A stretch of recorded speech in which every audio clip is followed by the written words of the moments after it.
अब बोलो, इजाजत है? मेरे यूपी के भाइयों, बोलने दो। देखिए, यहाँ पे बैठे हुए मेरे मन में एक पुरानी बात आई। 32 साल पुरानी बात है।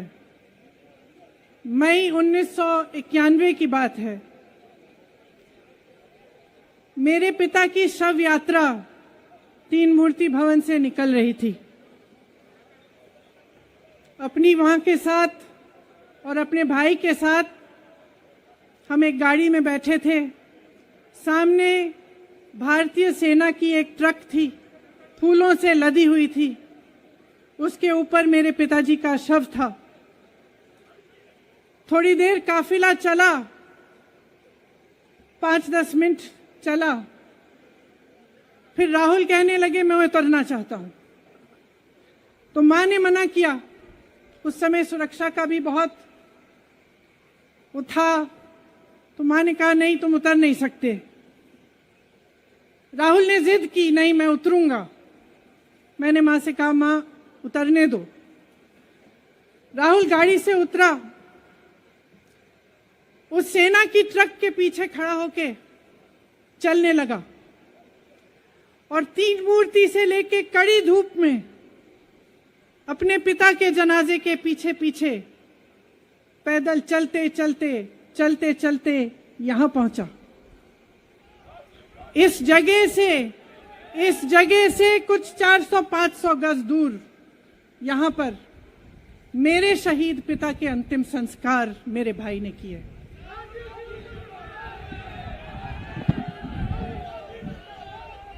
सुनिए, वो चित्र मेरे दिमाग में अभी भी है, मेरे मन में है। मेरे पिता का शव इस तिरंगे झंडे में लपेटा गया था। इस तिरंगे के नीचे मेरे पिता का शव था और उसके पीछे चलते चलते मेरा भाई यहां आया। उस शहीद पिता का अपमान भरी संसद में किया जाता है। उस शहीद के बेटे को आप देशद्रोही कहते हैं, आप मीर जाफर कहते हैं, उसकी आप मां का अपमान करते हैं। आपके मंत्री मेरी मां का अपमान भरी संसद में करते हैं। आपके एक मुख्यमंत्री कहते हैं कि राहुल गांधी को पता भी नहीं है कि उनका पिता कौन है। आपके प्रधानमंत्री भरी संसद में खड़े होकर कहते हैं कि ये परिवार नेहरू नाम को इस्तेमाल क्यों नहीं करता। पूरे परिवार का अपमान करते हैं। कश्मीरी पंडित समाज के रिवाज का अपमान करते हैं, जिसके तहत एक बेटा अपने बाप के मरने पर पगड़ी पहनता है, परिवार की परंपरा को आगे बढ़ाता है। लेकिन आप पर कोई मुकदमा नहीं होता, आपको 2 साल की कोई सजा नहीं मिलती, आपको जेल की सजा नहीं मिलती, आपको संसद से कोई बाहर नहीं निकालता, आपको मना नहीं करता कि 8 सालों के लिए आप चुनाव नहीं लड़ सकते। क्यों? मैं पूछना चाहती हूं क्यों?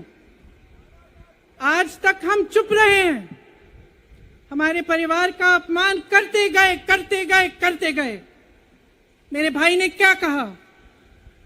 संसद में वो मोदी जी के पास गए और उनसे गले लगे।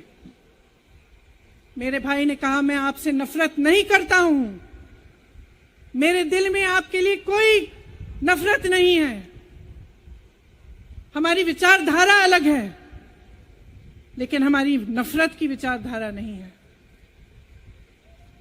तो मैं पूछना चाहती हूं, एक आदमी का कितना अपमान करोगे? कितना अपमान करोगे? क्या यही है इस देश की परंपरा? आप परिवारवादी कहते हैं, तो भगवान राम कौन थे?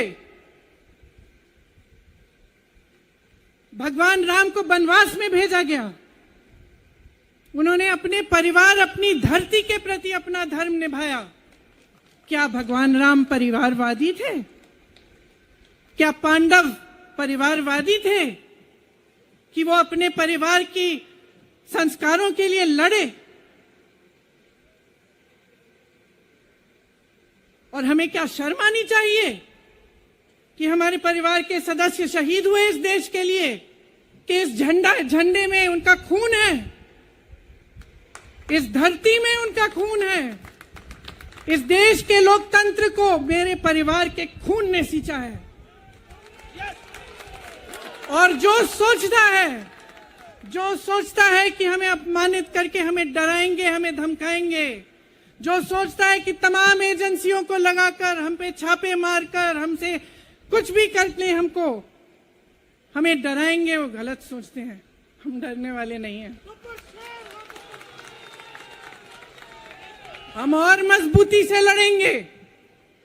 हम इस देश के लोकतंत्र के लिए कुछ भी करने के लिए तैयार हैं। इस देश के लोकतंत्र को, इसकी नींव कांग्रेस पार्टी के महान महापुरुषों ने डाली है। कांग्रेस पार्टी लड़ी इस देश की आजादी के लिए और आज भी इस देश की आजादी के लिए ही लड़ रही है।